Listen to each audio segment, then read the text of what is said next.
Hai,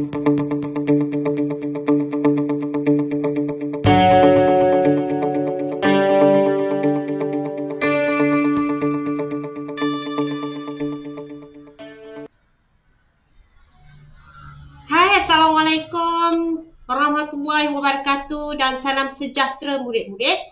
Murid-murid telah bersedia untuk belajar bersama dengan Cikgu Ji pada hari ini.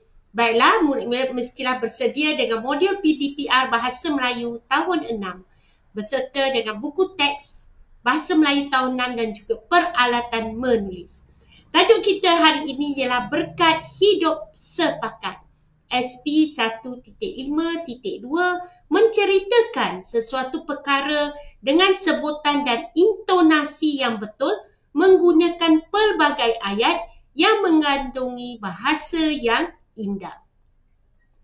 Baiklah, seterusnya murid-murid, sebelum kita menyiapkan tugasan kita hendaklah baca arahan terlebih dahulu.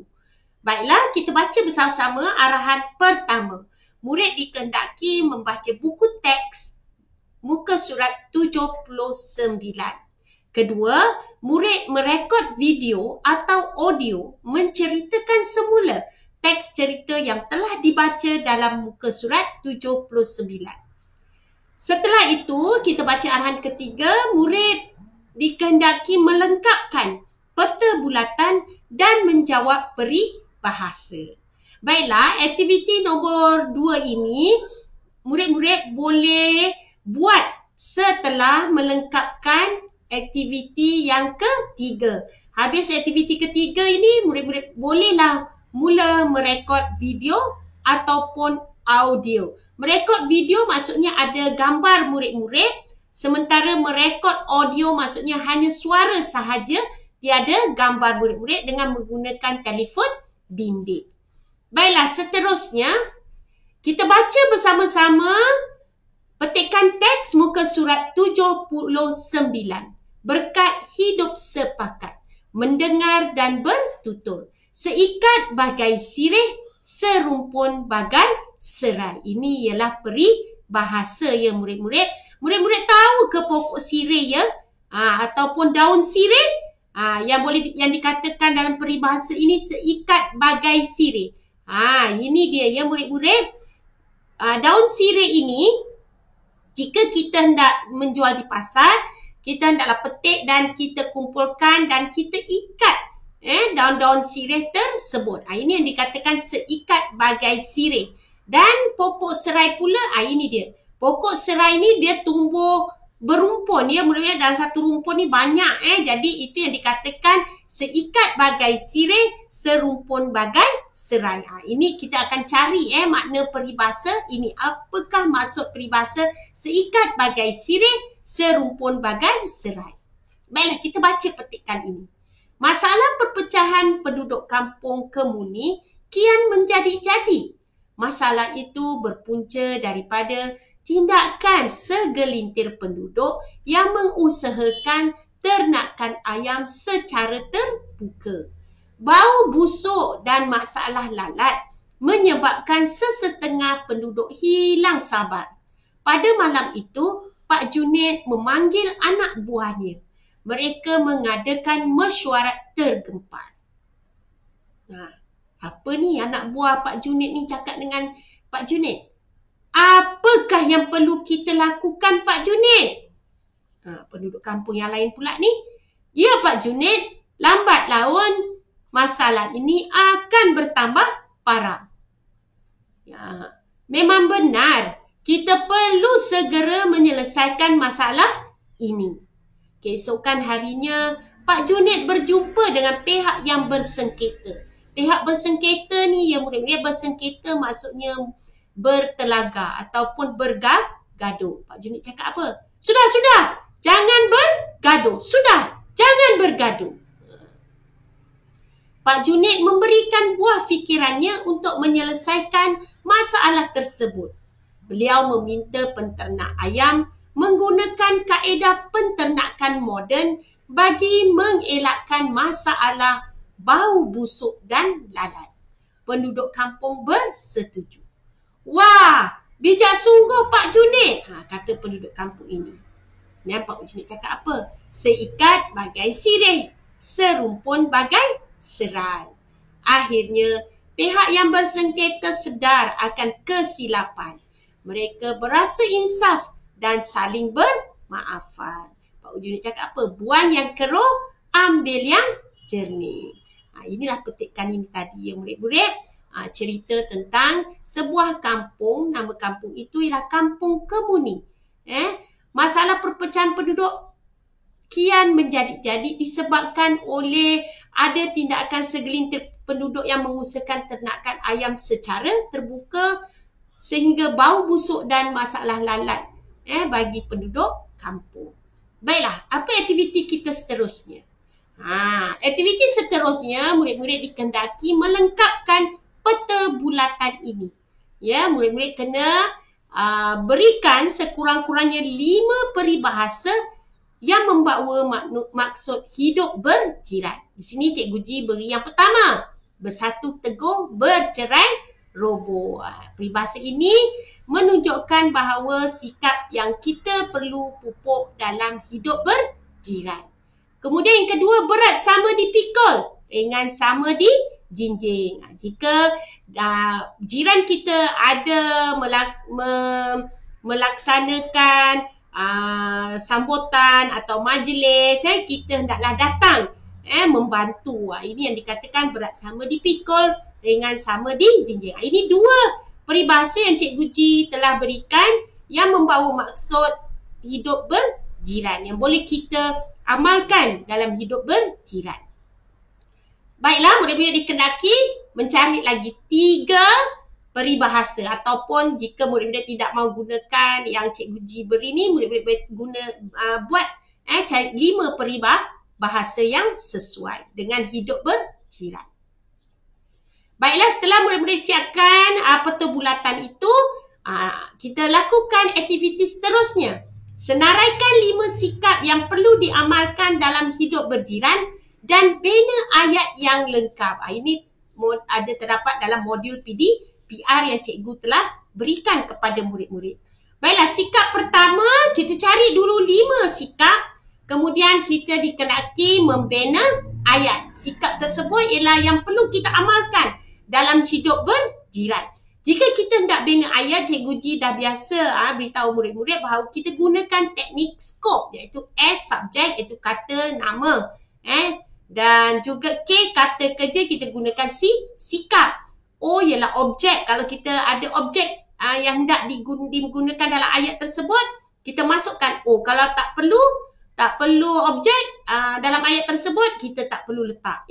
Dan perluasan ayat ini mesti dibina oleh dalam ayat murid-murid. Okey, kita tengok sikap yang pertama, menghormati. Kita perlulah menghormati jiran agar dapat hidup dalam suasana yang harmoni. Sikap menghormati perlu ada dalam hidup berjiran. Jadi supaya hidup dalam suasana yang harmoni. Baiklah, kita tengok Cikgu Ji beri contoh, 5 contoh sikap yang boleh kita amalkan dalam hidup berjiran. Cikgu Ji tahu murid-murid ada 5 sikap yang lain yang boleh diamalkan dalam hidup berjiran. Murid-murid boleh isi juga dalam kotak-kotak ini. Baiklah, kita tengok sikap yang kedua. Membantu. Kita mestilah membantu jiran kita. Sikap ini sangat baik. Jika jiran kita mempunyai masalah ataupun ada majlis untuk dilaksanakan, maka kita perlulah membantu. Menziarahi. Menziarahi jika jiran kita menyambut perayaan, kita patutlah menziarahi. Ataupun ada jiran kita yang sakit, kita bolehlah menziarahi. Tapi waktu pandemik ini, kita tidak boleh melakukan aktiviti ini. Setelah habis pandemik, negara kita selamat daripada COVID-19, maka kita boleh amalkan semula sikap berjiran ini, iaitu menziarahi. Kedua, bertanya khabar. Bertanya khabar. Jika kita lihat jiran kita berada di luar rumah dia, kita pun bertanya khabar. Lama kita tak jumpa dia, kita tanya, "Hai jiran, apa khabar awak?" Kita bertanya khabar. Ini sikap yang baik. Jangan kita nampak jiran kita Kita tidak bertegur ataupun bertanya khabar dia. Kita boleh bertanya khabar dia, apa khabar dia hari ini. Baiklah, seterusnya prihatin. Kita mesti mengamalkan sikap prihatin dalam hidup berjiran. Jadi apabila kita dapati bahawa jiran kita itu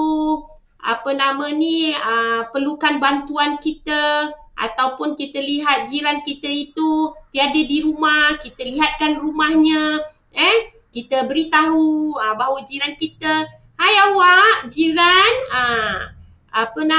pintu pagar rumah kamu terbuka, saya tolong tutupkan, dia tak ada di rumah berhari-hari, jadi kita prihatin dengan rumahnya. Jadi kita lihat, itu maksudnya prihatin. Ataupun ada pos laju datang, pinpon depan rumah dia tak ada di rumah. Jadi kita cakap dengan pos laju tu, bolehkah saya ambil barang jiran saya tu? Ini sikap prihatin. Okey, seterusnya memahami. Kita memahami jika jiran kita itu, jiran sebelah rumah kita itu ibu bapanya sakit, ataupun neneknya sakit, datuknya sakit, ataupun ada nenek dia yang sedang uzur, kita memahami, kita jangan buat bising, jangan buka radio kuat-kuat, jangan kita berkaraoke. Kita memahami bahawa ada jiran kita yang menghadapi masalah perlukan rehat, jadi kita memahami. Baiklah, ini dia 5 sikap berjiran yang boleh kita amalkan. Cikgu tahu murid-murid tentu ada sikap 5 sikap amalan yang lain, jadi murid-murid boleh ubah. Ini sebagai contoh. Baiklah, lepas dah dapat 5 sikap ini, murid-murid hendaklah membina ayat seperti contoh di atas ini. Gunakanlah teknik bina ayat skop. Baiklah murid-murid, seterusnya. Habis buat ni, seterusnya kita buat latihan yang ketiga. Pilih maksud peribahasa dan lengkapkan dalam jadual. Ini jawapan telah diberi. Ada 4 jawapan. Bersatu padu dalam segala hal. Jawapan yang kedua, hubungan yang sangat rapat dan erat. Jawapan yang ketiga, lupakan perkara atau peristiwa yang tidak baik dan ingat perkara yang baik-baik saja. Jawapan yang keempat, orang yang tidak tahu mengenang budi. Ini jawapan. Ini dia soalannya. Murid-murid kena cari makna peribahasa ini. Seikat bagai sirih, serumpun bagai serai. Jawapannya ada di atas. Pilihlah dan letak jawapan dalam kotak yang telah disediakan. Soalan yang kedua, buang yang keruh, ambil yang jernih. Pilih mana jawapan yang betul, letak dah di ruang yang disediakan. Di mana murid-murid boleh rujuk peribahasa ini untuk jawapan yang tepat? Ini 2 laman web yang berkotak berwarna merah dan juga kotak berwarna biru ini. Murid-murid bolehlah cari makna peribahasa ini dalam kedua-dua laman web ini. Pilih yang betul ya murid-murid, buat yang terbaik. Baiklah, selain daripada peribahasa di atas ini, 2 ini, senaraikan peribahasa lain yang berkaitan dengan hidup berjiran. Tadi dalam peta minda tadi murid-murid telah dapat. Jadi murid-murid hanya masukkan sahaja di dalam kotak jawapan ini. Nombor 1 dan nombor 2. Tadi cikgu suruh buat 5 kan? Tapi dah buat 5, cuma pilih 2 saja dan masukkan di sini. Baiklah, bagaimana kita nak cari peribahasa yang sesuai dengan hidup berjiran? Kita boleh cari di laman web. Kita tulis itu peribahasa berkaitan dengan hidup berjiran. Google search dan keluarlah jawapan dan murid boleh pilih. Dan lengkapkan tadi peta bulatan. Faham murid-murid? Cikgu Ji rasa penerangan Cikgu Ji ini jelas dan murid-murid boleh buat. Baiklah, seterusnya. Ini dia latihannya yang telah diberikan pada murid-murid sebelum cuti sekolah yang lalu. Tulislah hari, tarikh dan masa tugasan pertama ini. Baiklah, pesanan. Adakah murid-murid sudah menghantar audio atau video kepada guru? Jika sudah, bulatkan sudah. Jika belum, bulatkan belum dan buatlah untuk pentaksiran dalam bilik darjah. Baiklah murid-murid, Cikgu Ji berharap murid-murid faham dengan penerangan cikgu ini. Baiklah, Cikgu Ji ingin mengucapkan tahniah dan terima kasih sehingga kita berjumpa lagi dalam pembelajaran PDPR kita yang akan datang.